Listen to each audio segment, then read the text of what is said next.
Hello, everyone, and welcome. We are starting. And for those of you online, especially welcome. So just so you know that you're in the right seminar, the seminar is in the underbelly of migration governance, exploring the intersection of transnational crime and migration governance. And we're here with Luigi Achilli. That's right. Luigi is a part-time professor at the EUI, and he holds an MA and PhD in political anthropology from the School of Oriental and African Studies, otherwise known as SOAS. And his research and writing focuses on irregular migration, transnational crime, refugee studies, political engagement, and nationalism and the Palestinian issue. Ethnographic in approach, his work is based on extensive field research in the Middle East, Southern Europe, and Mexico. He taught at Cambridge, SOAS, and various universities in the Middle East. At MPC, he is currently in charge of the Axis of Research on War, Mobility, and Agency for the ERC Consolidator Grant War and Fund, Reconceptualizing Warfare and Experience. Over the years, he has conducted research and authored several reports and policy briefs for the use of policymakers and practitioners. He is currently the Global Research Coordinator for the EU-funded project STRIVE Juvenile, Preventing and Responding to Violence Against Children by Terrorist and Violent Extremist Groups, implemented by the UNODC. In 2017, he was awarded the Marie Curie Global Fellowship for his research project, Mars, Migration and People Smugglers, a comparative analysis of the US-Mexico border and the Mediterranean smuggling routes. On this and related topics, Luigi published several articles and other influential work. He is currently co-editing the new edition of Global Human Smuggling, and that's published by Johns Hopkins. So over to you. Thanks a lot, Beth. Just realized that the bio is a bit outdated. I forgot, but anyway. Anyway, thanks a lot for being here today. And let me apologize in the beginning if my performance is not the best one. I got a bad flu. No worries, not COVID, just normal flu.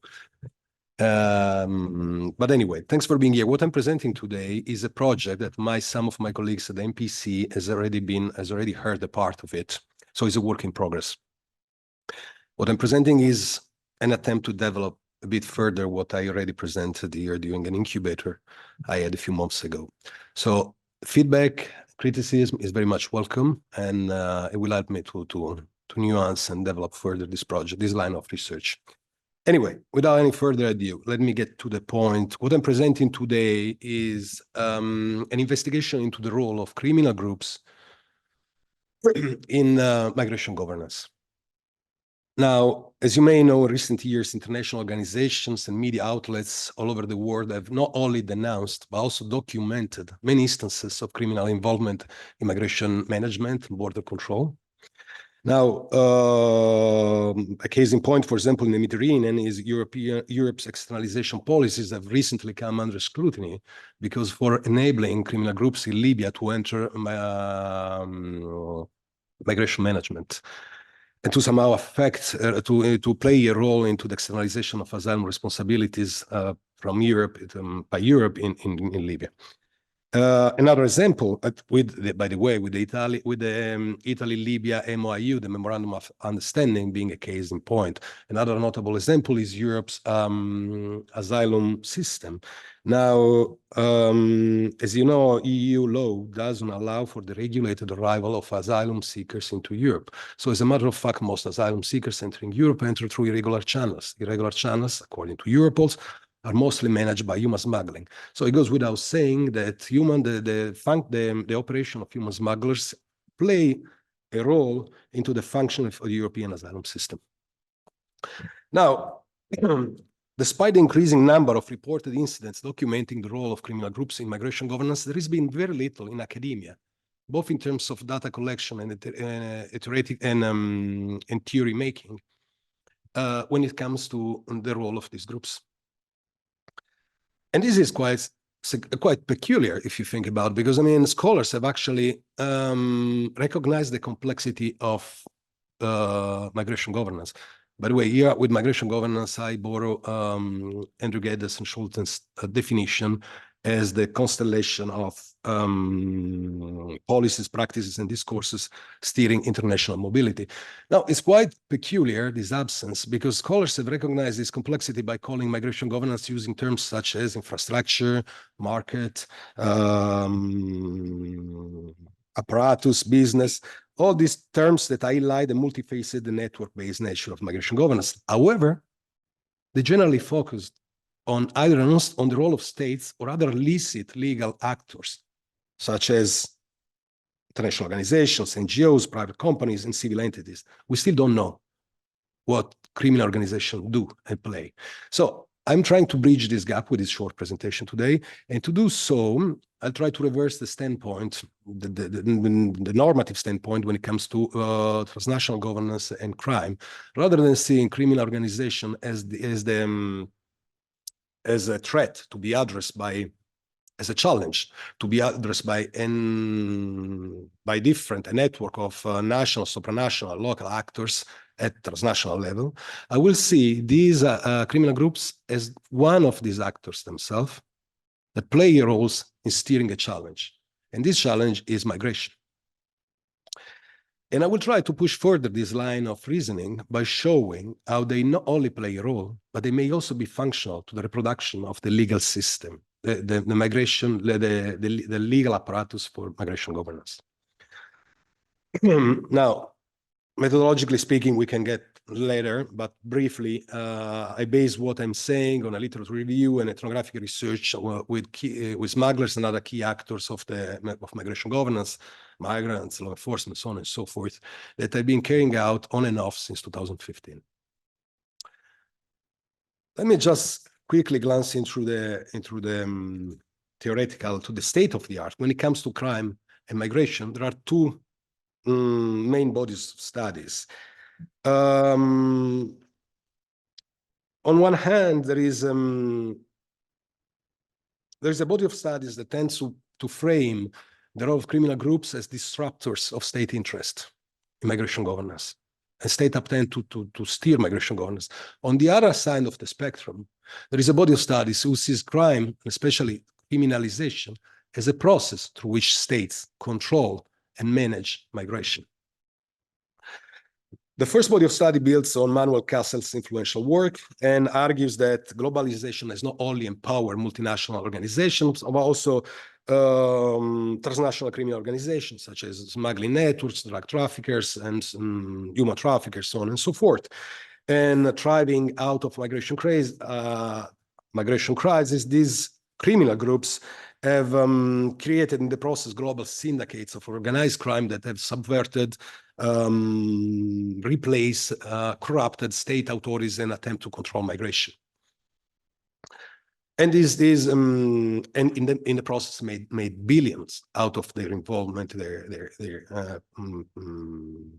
yes. And this is confirmed by different organizations. For example, Europol estimates that in 2016 alone in Europe, the criminal groups involved in the facilitation of irregular migration have made between 3 to 6 billion euros. Similar estimates have been given on the other side of the Atlantic, and so on and so forth. Now, well, interestingly enough, I mean, this narrative has been key to influence public and political discourse as serving as a key moral and political justification for consolidating more intrusive, more authoritarian forms of border control.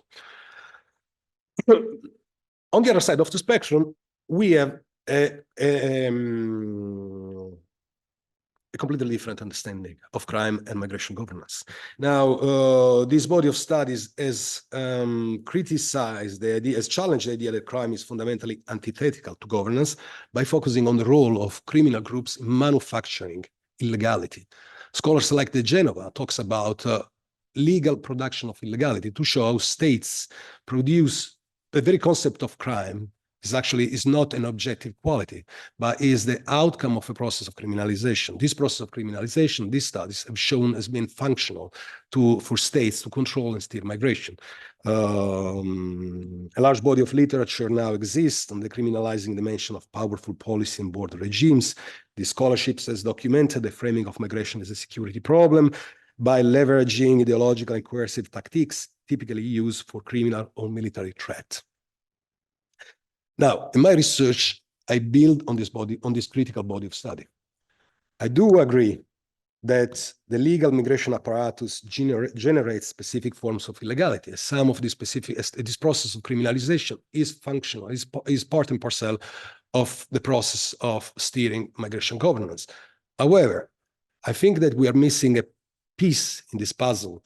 If we are looking at this process, if we agree that the legality generates illegality, then we should also see how the product of this process affects legality. So how crime, which is the product of this process of criminalization, in return loops back and affect the very process, the very legal fabric that has generated in the first place crime. So in other words, what I'm talking here, I'm talking about the illegal production of legality. So how crime influence the very legal apparatus of migration governance that produce or shape it in the first place. And I will show this in the remaining time by using two case studies, by looking, glancing into the EU externalization policies in Libya and the involvement of criminal groups, most notably militias and human traffickers. And then zoom in the case of human smugglers in Greece. Now,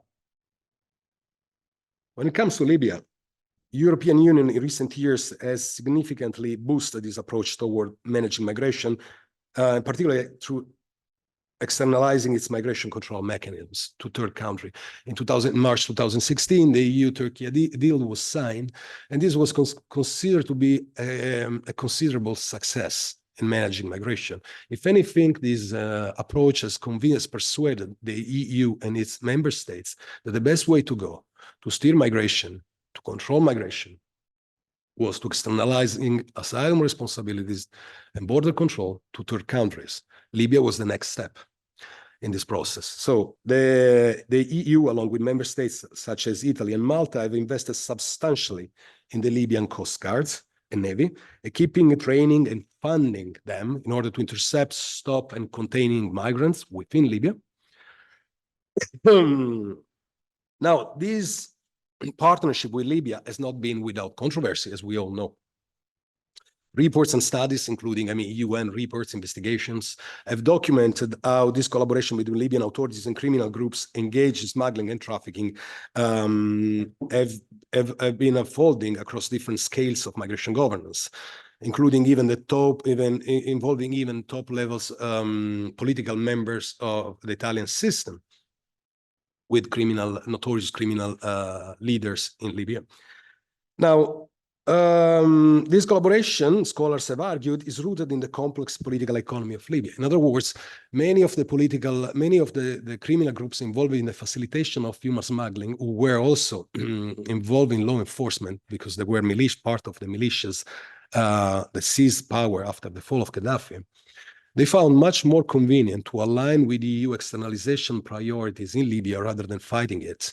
So rather than smuggling, they felt much more convenient, both in terms of political return and material benefit, to fight human smuggling, to become veritable actors, to transform themselves into veritable actors against the fighting in the fight against human smuggling. Now, this worked to a certain extent, but what I want to emphasize here, that these groups, that in Libya, the criminal market that was overwhelmingly focused on the facilitation of irregular migration switched to a market focused on a containment approach. So into a business of detention. So the longer migrants stayed in Libya, the better the more these criminal groups profit out of it. Now, we can discuss whether these groups constitute big criminal mafias or they are small criminal groups. These scholars have been discussing this for a while. Now, this is quite irrelevant. It's not the point here right now. What I want to show here is that a vibrant market focused on the containment of migrants has flourished in Libya, and this market has flourished in part as a consequence of the substantial amount of funds channeled through the EU.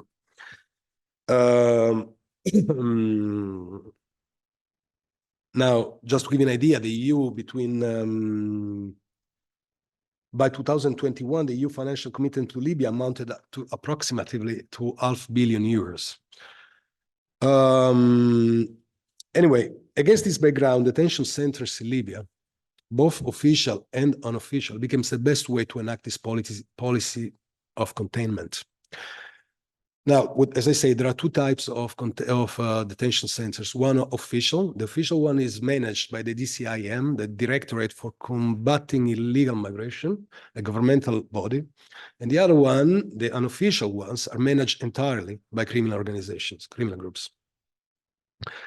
What is interesting here is that the DCIM-led detention centers, so the official detention centers, are, however, they involve, however, an array of criminal actors, people involved in militias. They have been also they have links also with human smuggling and human trafficking. So the blurred line between formal and informal governance in these centers, including even the official centers, is what allowed these entities, these centers, to operate with almost absolute impunity. And this led to indefinite period of time that migrants spend in the centers with very little, if none, accountability from third parties to control what's going on in these centers. I mean, this has been abundantly documented by many reports and articles as of recently. However, it's important also to acknowledge that the proportion of people, of migrants in these centers is only a fraction. According to formal estimates, something like 10,000 people currently reside in both these official and unofficial detention centers. And this is out of a total number of migrants in Libya that amounts to something like 700,000. So just a minority of them. But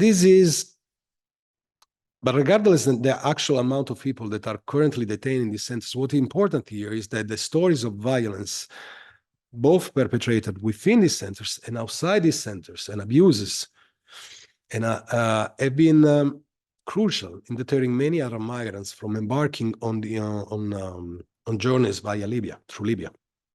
And this is something that many of my research participants confirmed to me. Both people I interviewed in Italy who crossed Libya and who departed from Libya, and others who avoided altogether the Libya route, and I interviewed in Greece or in Turkey. They refer to Libya, the Arab-speaking community, as Tariq al-Maut, which means the dead road, just to give an idea of the dangers inherent in this route. So in summary, the transition from smuggling towards more exploitative practice linked to the detention of migrants has significantly altered the experience of migrants, many of whom now are either stuck in Libya or they avoid the Libya route altogether. Now, it's hard to say whether the long term, the impact of this change in migration patterns will limit the numbers of people crossing through Libya or not. What we know is short-term effectiveness is evident, because despite a recent increase in the number of people crossing from Libya, it's true that externalization measures have generally curtailed departures following key agreements with Libya, and this was observed in the steep decline in maritime migration post-2017,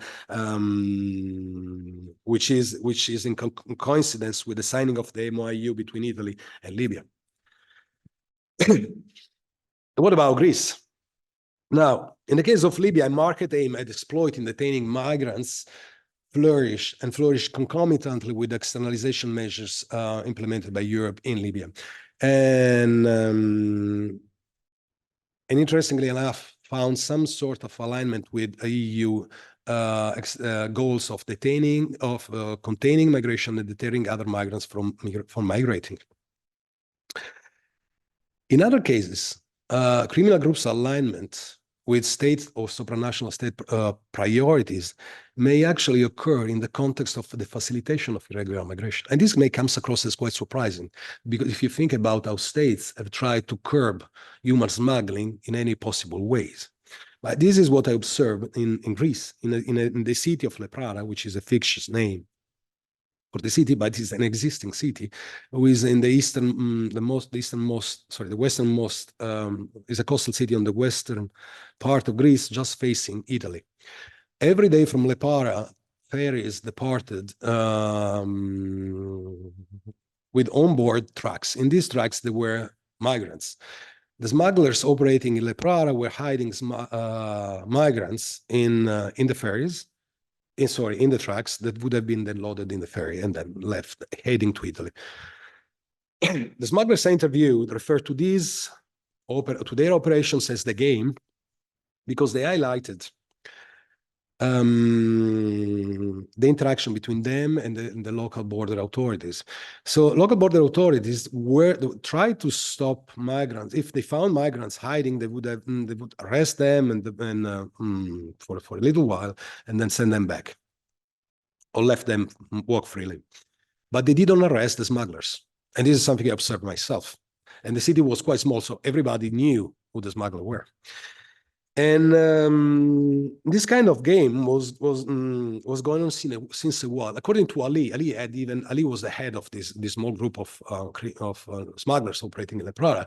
Ali even had a foundational history for this game. He said in the beginning, a few years earlier, there were different groups, different smuggling groups competing one another for the business. The competition led to a bloody confrontation between different smuggling groups, who led even to stabbing, even apparently some death among smugglers. This eventually led the police to intervene, arrest the smugglers, but Ali group eventually was released. And according to Ali, there was a sort of meeting between smugglers and police authorities, local authorities, and then led Ali operate almost undisturbedly, in exchange of Ali and his group controlling and keeping migrants at bay. So Ali had to keep migrants in the hills facing next to Lepara, and avoiding them to overcrowd the port, trying to smuggle themselves in, or to wander in the city, creating confusions, and so on and so forth. And in the meantime, Ali's work was also avoiding migrants to overcrowds, and to have a few migrants from time to time leave the little port of Lepara. Now, of course, it can be argued that Ali's stories is just a moral undertone he used because of his involvement in a rather unsavory business. I mean, and he finds justice in this story, the justification for his operations. Interestingly enough, I found confirmation of this on the other side of the sea in Italy, when interviewed law enforcement from La Guardia di Finanza, who confirmed that local authorities in Greece were very well aware of what's going on, and they let smugglers, to a certain extent, operate because this is convenient for them, avoiding migrants overcrowding cities, and working as a sort of pressure valve. And this is also demonstrated by studies who says not only Greece, but also Italy. Italian authorities avoid to fingerprint migrants. And so they circumvent the limitations imposed by the Dublin agreements. Now, let me get into the analysis of these case studies. So when I say why illegal production of legality, why do I turn around the concept, the Genova concept of legal production of legality, and I talk about illegal production of legality? Now, in these case studies, I think they provide clear illustrations of this idea. However, in both case studies, the process is not so much about creating new legal norms or producing a new legal framework, but rather about criminal groups sustaining and actuating existing ones in a way that circumvents some of the inherent contradictions of the legal system.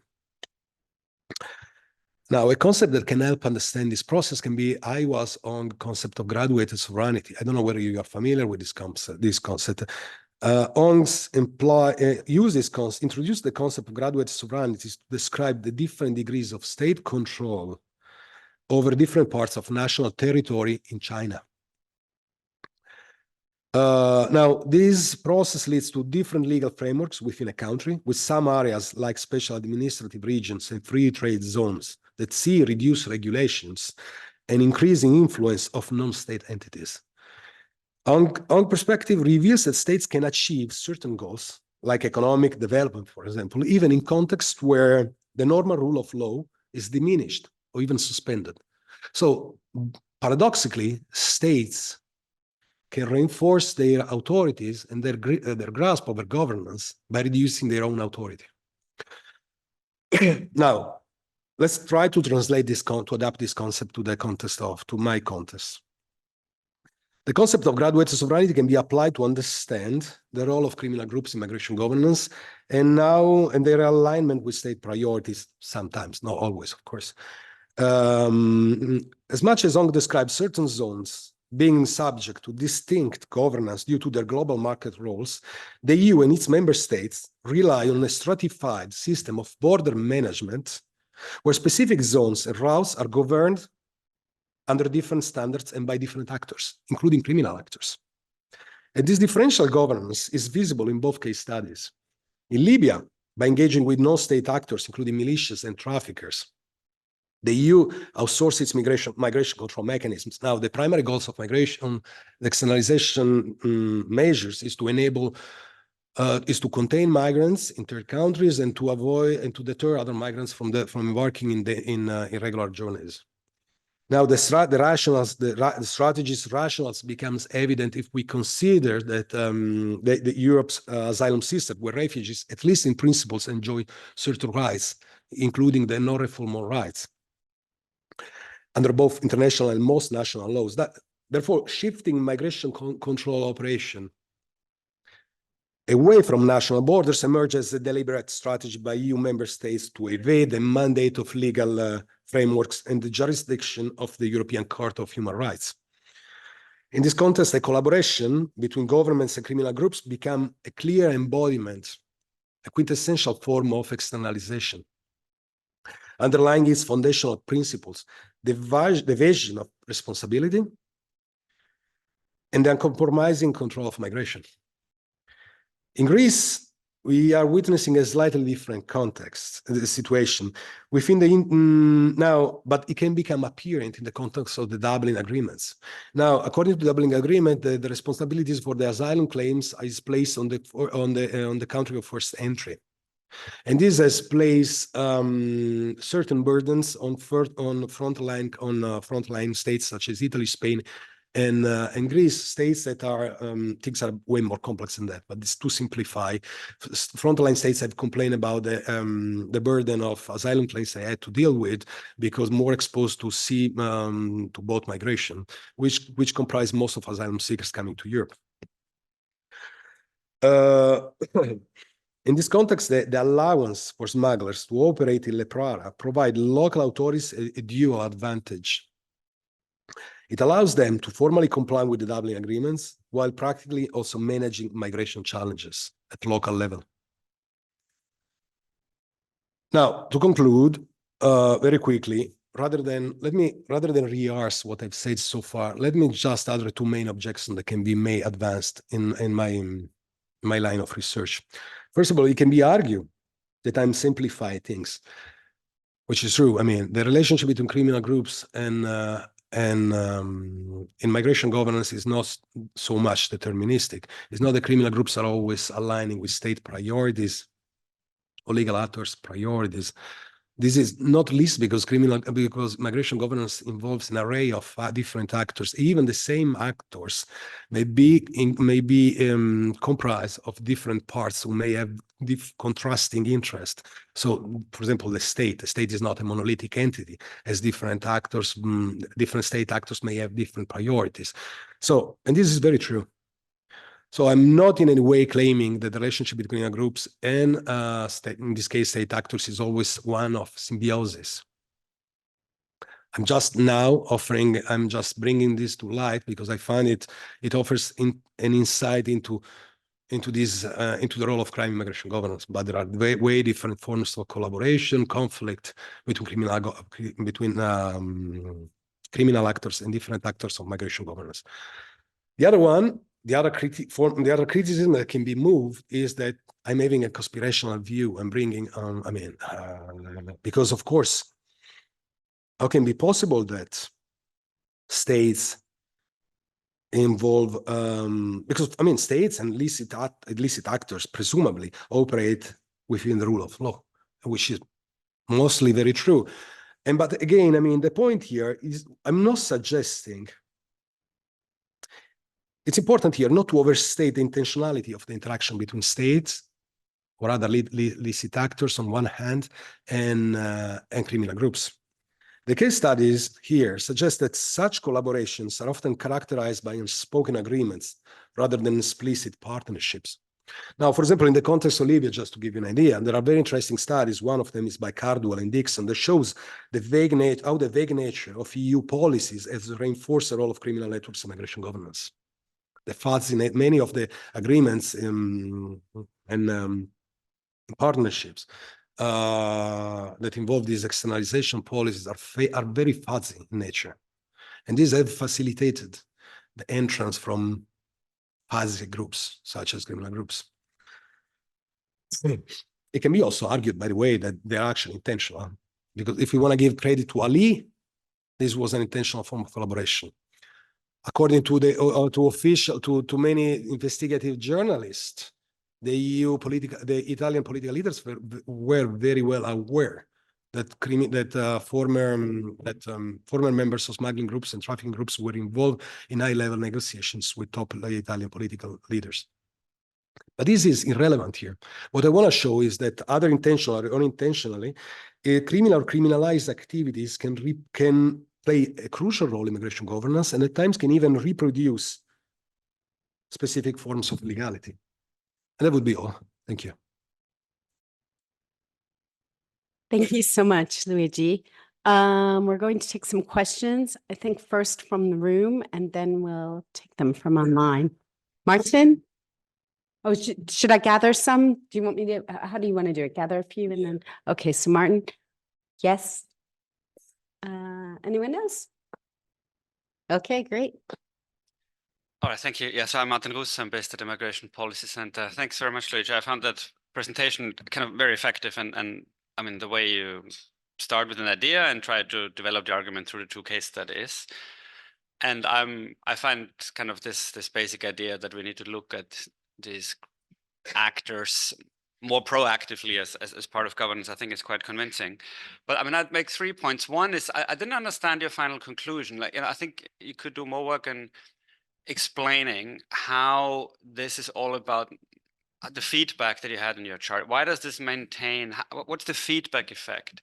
I understand that the asylum system requires irregular entry, more or less, and therefore, by definition, you will, in a way, the irregularity is often a precondition to get access, irregular movement. But I didn't quite understand the bigger point that you were trying to make there. And the second point is about agency, in the sense that, you alluded to this. Who's making? Is it a case that there's some policymaker either at EU level or at national level or at grassroots who makes a decision to use these actors strategically? Or is it that these actors behave and then the policymakers respond to what's happening? So I think maybe if you could say a little bit more about the interplay.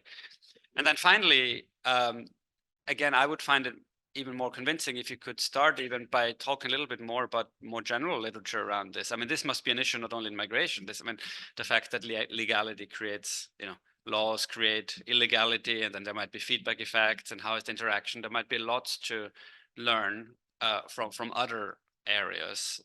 So I'm wondering if you could say a little bit about that, but thank you. Thank you, Martin. My name is Isabella Atanasiou. I'm an EU fellow at the Robert Schuman Center at the UI. Thank you very much for this very interesting subject, which I find fascinating, and actually I could go on for hours, but I'm going to try to limit my comments to only 2 or 3 points. This idea of how the EU legal system, if you like, feeds on the criminal organizations' activities brought to my mind the recollection of the fact that you, as you probably all of you know, I mean, very recurrently in the public discourse of leaders at national level, but at EU level, you offer here the slogan, if you like, we must break the business model of the smugglers.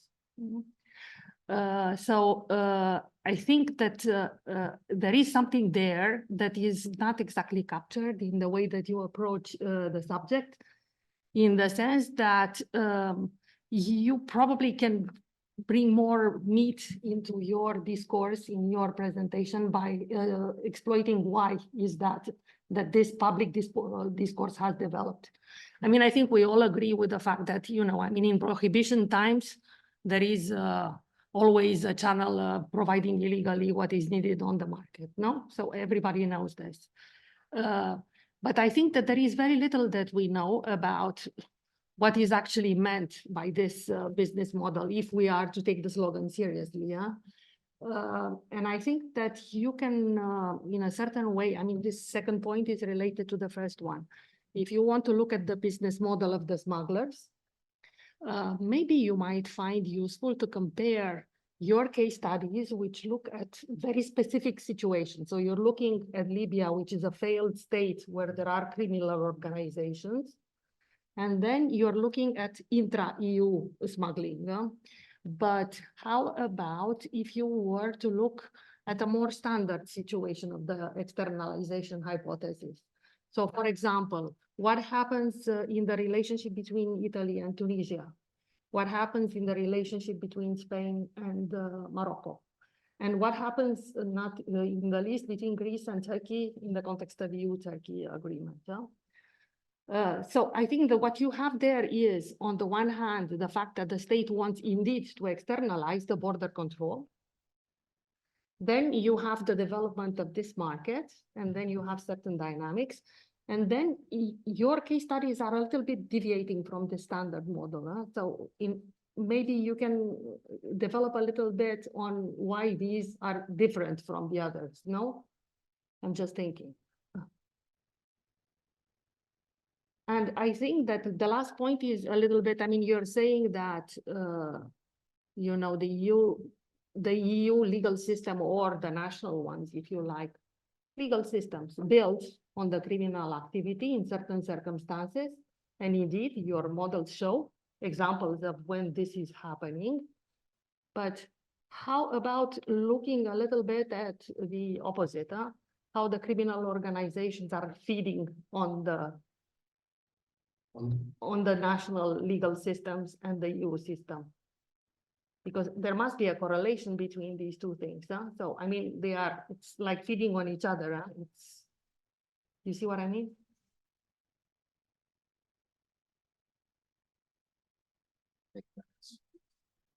Yeah.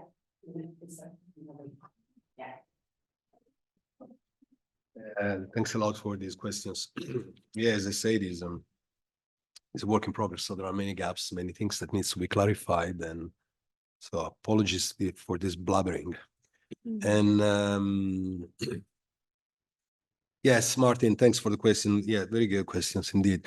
The feedback effect basically is something that I probably need to develop further. The idea is that basically is simply that if we say that, and this is part of your question, I will address after that. If we say that if scholars have demonstrated that the legal system produce illegality, and that critical criminologists have talked about crime as a form of not an objective quality, but as a process, as the outcome, as the end game of process of criminalization.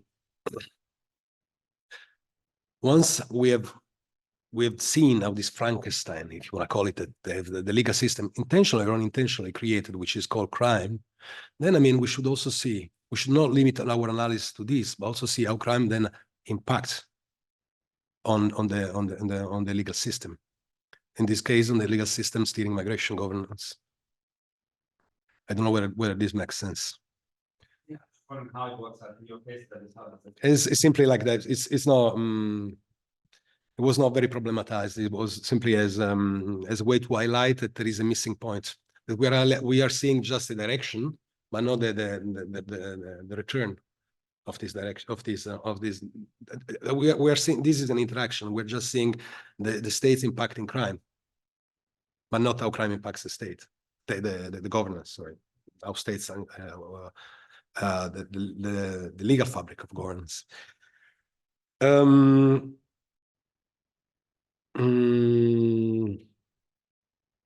Yes, this is another important point that I try a bit to clarify, but not enough adequately, is how exactly the interaction between for example, in this case, state authorities and criminal groups unfold. How is this interplay? As I say, I mean, we can frame this in different ways, but schematically we can say this is intentional or unintentional. I'm most inclined to say that this is unintentional, to be honest. Also because it's given the complexity of migration governance, it's hard to say that there is just one actor capable of steering this type of interaction, of, if you want, prompting criminal groups into interfering in migration governance. However, most likely it's a result, is the outcome of different groups, different actions that eventually they create a space for criminal groups to interfere. And this is what I'm observing, basically, what I'm investigating, the interference of the role. And yes, and there is and when it comes to the question, to your question about the body of study, investigating the legal creation of illegality, this has become quite, in critical studies have become quite, especially in anthropology, political geography, has become quite a fashionable field of study.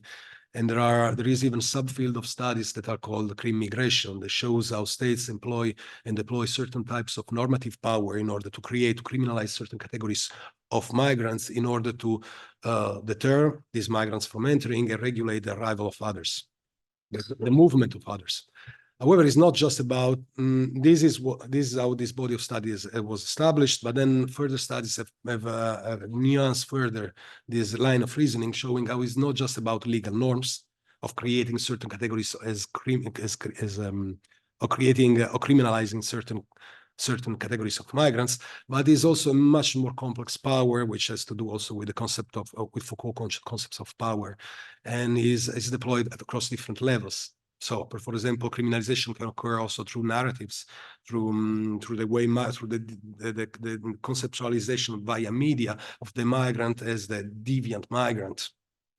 So it's a process that occurs at different levels. Yeah. Isabella, yes, about what you're saying about breaking the business process of the business model of smuggling. Yeah, this is what they keep saying, and it's completely useless if you ask me. And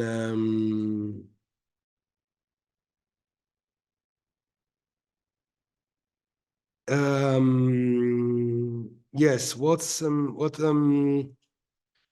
another important point of criminal, and this leads to another important finding of this scholarship that has investigated how states and creates criminality and illegality. It shows how it's not just about creating criminality, but it's also about fueling criminality. So in this case, the smuggling, the intended goals of curbing, of cracking down on the business model of human smuggling, the outcome of this process has been to create more criminality. It has been like a self-fulfilling prophecy. They have tackled by criminalizing irregular mobility. The outcome has been the one of fueling the need for smuggling services rather than curbing smuggling services. Then your comment about it's well taken about other. This is not a standard model of externalization in Libya.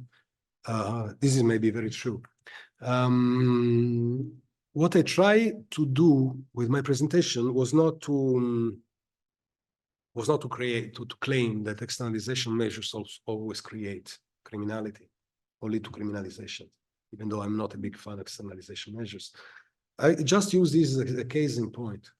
to show this loops back effect, to show how in this case, how the externalization measures implemented by the European Union, its member states in Libya have created the preconditions for both fueling criminality and creating the opportunity for criminal groups to play a role in EU migration governance in Libya. But I'm not in any way saying that this is the normal outcome of externalization measures. And yes, I may focus on other forms of externalization, but I'm not sure how relevant will be for my point here. I use this as an ad hoc case study, example, to show and to prove my argument, basically.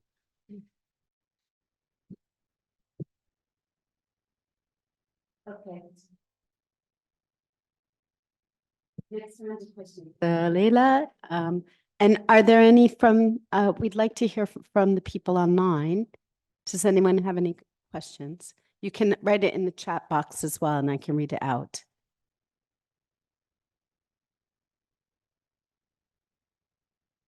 Okay, so for now, why don't we go on with your question? Thanks.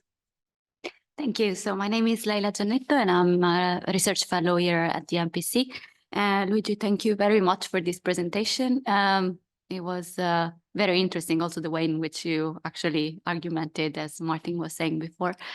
For me, like I have a couple of questions, maybe comments in between, and those are a lot follow-up questions, I think, from the ones that we've already heard. So the first thing is, I wanted to ask you if you have already interviewed or are you planning to interview policy actors? So people at the EU level, members of the European Parliament, or even in Italy, again, someone from previous governments, people that have helped writing the policies that are now influencing this whole process and are fed by this process. And also, following a bit on Isabella's question on the choice of case studies, did you think about adding more probably to the list? And since this is a work in progress, and also I was thinking about the connection between between the criminal activity and the activity of NGOs, which is criminalized, and where there are criminals that are they're working to smuggle people. While in Italy, for example, the crossing the Alps part was mainly facilitated by NGOs who were then criminalized for their actions, basically. So in Greece, you have this intra-EU part of case studies. You have criminals that are, I believe we call them criminals because they take money and they also help doing something which is illegal, which is crossing an intra-EU border. But then if you look at the Alps situation, then you have NGOs that don't take money for this smuggle, but they still do the same job, basically. So what's the difference between the two, and why there are some organizations that actually say they're doing the work for humanitarian reasons and they don't get paid? They are criminalized by the authorities while the others are not. And it's the same for the externalization policies, actually. NGOs for search and rescue criminalized, Libyan Coast Guard accepted and financed. So, yeah. And maybe just a last thing on other literature that you might have looked at, the agreement between the state and mafia in Italy is probably one of the clearest cases of cooperation between criminality and state. So I guess there's more to look at there. Thank you. Thanks, Leila. We had another question from the room. Yeah, hi, thank you. I'm Carlotta Minella, I'm a research fellow at the MPC. Following on everybody's questions, really, and coming to this from not an anthropological sort of background, I was wondering if you mentioned this sort of feedback effect. So if you perhaps I thought about the socialization or co-constitution literature where they talk about feedback loop effects in foreign policy analysis, for example, thinking Johnston or even Checo here. And also having had some discussion with policymakers at EU level, they seem to be curious as to what extent the presence of smugglers actually is an incentive or a deterrent for migrants to actually migrate, continue, change the routes, and basically how that affects their decisions. So perhaps in line with what Isabella said, and again, coming from an FPA background, I was wondering whether perhaps you could break it down into different levels of analysis, because it seems to me that the link that you want to make is not direct. So I don't see if you're saying this is feeding into national policies, this is fitting into EU policies, is it affecting the decision making at EU level, is it changing the law, and at which level? And all of this would be very interesting and fruitful things to find out. But I think that perhaps if you again look at FPA literature on implementations and different levels of analysis, that could help you parse through the different levels. And so when you make the argument that this is having an impact all the way up, you can differentiate in terms of what kind of impact it's having at which level. And this is again because I come from a sort of different disciplinary perspective. I was trying to track it back all the way up, and I just don't see the link.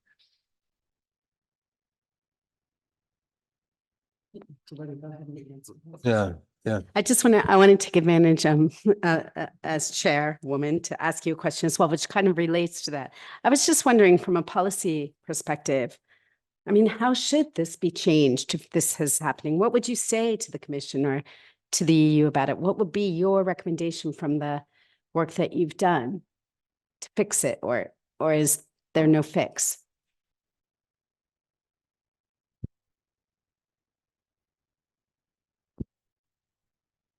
Thanks a lot. Yeah, all very good, very good comments. And so Leila, thanks. The first one was, yes, where I interviewed policy actors. No, I didn't, and I actually would like to, because I think it's a crucial part. If this can be of any comfort in a funding, in a project proposal I wrote for a funding scheme, I specifically pointed out that I need to interview them. So, but I still haven't got the money to do research. So basically, I wrote this paper, this presentation based on material that I collected on and off, and a recent research I carried out over the past month in Italy. But it would be essential. Also, and this links also to what Carlotta said. And yes, the role of, yes, I'm pretty much aware of the role of the criminalization of NGOs and the work of Schuman has been writing recently about that, and Federico Lagna. And it's important also because this links also to what Martin said, how this process of criminalization occurs and what the literature says about it. Yes, and also what Isabella said. So it's interesting because this process of criminalization occurs at two levels. And this is just a clarification that I realized I didn't make it clearly enough. Criminalization occurs as a form of creating new forms of crime by creating, for example, by criminalizing certain categories of migrants who were not criminals before, or also by fueling already existing criminalized or criminal phenomena, such as human smuggling. When it comes to NGOs, we are in the middle, because human smuggling already exists. But it's true that certain policies enacted by the European Union, its member states, have fueled the demand for smuggling services. But it's also true that the work of humanitarian organizations that were not previously considered to be criminal, and with this now that has been criminalized, they are increasingly considered to be criminal. But why is in the middle of these two forms of criminalization? Because there is now we talk about humanitarian smuggling, and now it's a mix between something that was legal and illegal. Smuggling was illegal by humanitarian intervention, no. And what we are observing that what was the humanitarian smuggling is increasingly treated as something illegal and criminalized, of course. And this is what is occurring with NGOs operating in the Mediterranean. Even though recently I've heard that things have changed, but we can discuss that later. And yes, there is a big body of study that has been studying the role of criminal groups in governance, but not in transnational governance. There is nothing. But there is a huge body of, there is a very interesting, rather recent body of study, either goes under the name of hybrid governance or criminal governance, that has been investigating the role of criminal groups and violent groups into state governance. But we still don't know anything. So mafia, for example, what you say about mafia fits perfectly into this. There are interesting studies also by anthropologists. But we still don't know when it comes to transnational governance. We still don't have theory about that. Carlotta, yes.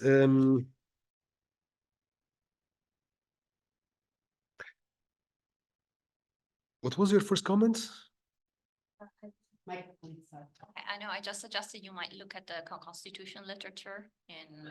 Yes. Because they analyze this idea of feedback loop effects. Yes. Yes, thanks. Would you mind sending me this by email? Because I have this is the feedback effect is just a concept I coined out of my writing. I mean, I've never really delved into the literature about feedback. So I just realized also based on Martin's comment, it's something I should do more deeply. So thanks a lot for pointing this out. And the other point is, this is another excellent point you made. Basically, I should look more into the differential impact of this loops back effect. Do you think that this can be of help, studying, delving into the literature of the loops back, into the feedback effect?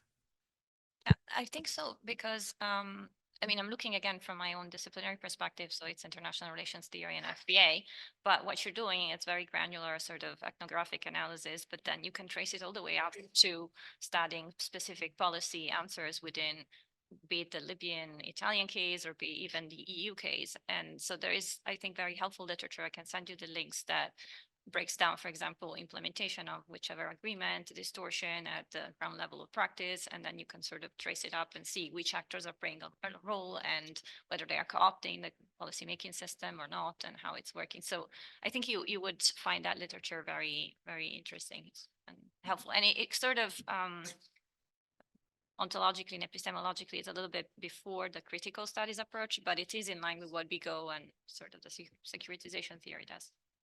Thanks a lot. These are actually very important points I should take. And thanks. So I don't have anything to add apart that I need to study more. Yes. And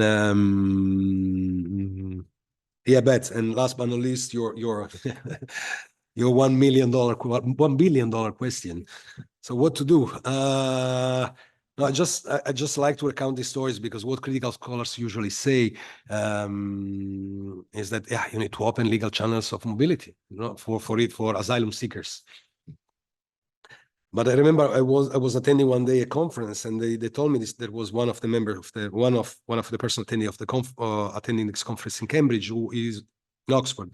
He's also was a PhD student, also a member of the UK Parliament. And basically he said, you guys, you should stop about talking about opening legal channels of mobility. We are not interested. And this is interesting also because like the work, for example, like Andrew and the work that has been done at the MPC since a while, they shows how there is this discrepancy between what actually public opinion wants and what political leaders think public opinion wants. So it wouldn't be that inconvenient, perhaps, opening legal channels of mobility. But this is what political leaders think anyway. I mean, even at the short terms, politically speaking, wouldn't be probably that such a suicide as politically speaking, as political leader would be inclined to think, considering that there is this divergence. But still, this is the way they are going. So I don't have an answer. Are there any other questions that we want to take at this point? No. Let me just check online. Thank you so much, Luigi, for this really, really interesting paper and discussion. And see you next time at the seminar. Thanks.